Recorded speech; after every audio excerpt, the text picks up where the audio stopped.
আসসালামু আলাইকুম। আপনারা কি কখনো চিন্তা করছেন সুপার মার্কেটগুলোতে যখন আমরা ঢোকার সাথে সাথে আমাদের হাতে একটা বড় ঝুড়ি ধরায় দেওয়া হয়। আমরা তো মনে করি যে আমাদের প্রয়োজনীয় জিনিসগুলো এখানে রাখার জন্য আসলে ঝুড়ি দেওয়া হয়, অনেকটা ওরকমই।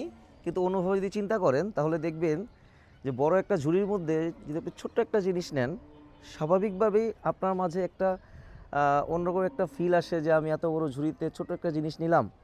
আপনি আপনার অপ্রয়োজনীয় অনেক কিছু হয়তো বা ঝুড়িতে নিয়ে নিচ্ছেন। আবার খেয়াল করবেন, চিপস চকলেট এই ধরনের জিনিসগুলো সুপারমার্কেটের নিচের দিকে রাখা হয়, যাতে বাচ্চারা নিজের হাতে সেগুলো নিতে পারে। প্রয়োজনীয় জিনিস যেমন চাউল ডাউল আটা মাছ মাংস এগুলো সুপারমার্কেটের পেছন দিকে রাখা হয়, যাতে ওই পর্যন্ত যেতে যেতে আপনি আরও কিছু অপ্রয়োজনীয় জিনিস কিনে নেন। সুপারমার্কেটে ঢোকার সময় ঢুকবেন এক দিক দিয়ে, বের হতে হবে অন্য দিক দিয়ে, এবং এই ঘোরার মাঝখানে যাতে আপনি আরও কিছু জিনিস কিনতে পারেন। আরেকটা মজার জিনিস, কাউন্টারের ঠিক কাছেই দেখবেন লোভনীয় চকলেট, চিপস অথবা ক্যান্ডি এই টাইপের জিনিসগুলো রাখা হয়, যাতে বাচ্চারা বিল দেওয়ার সময় হলেও কিছু বায়না করে বসে।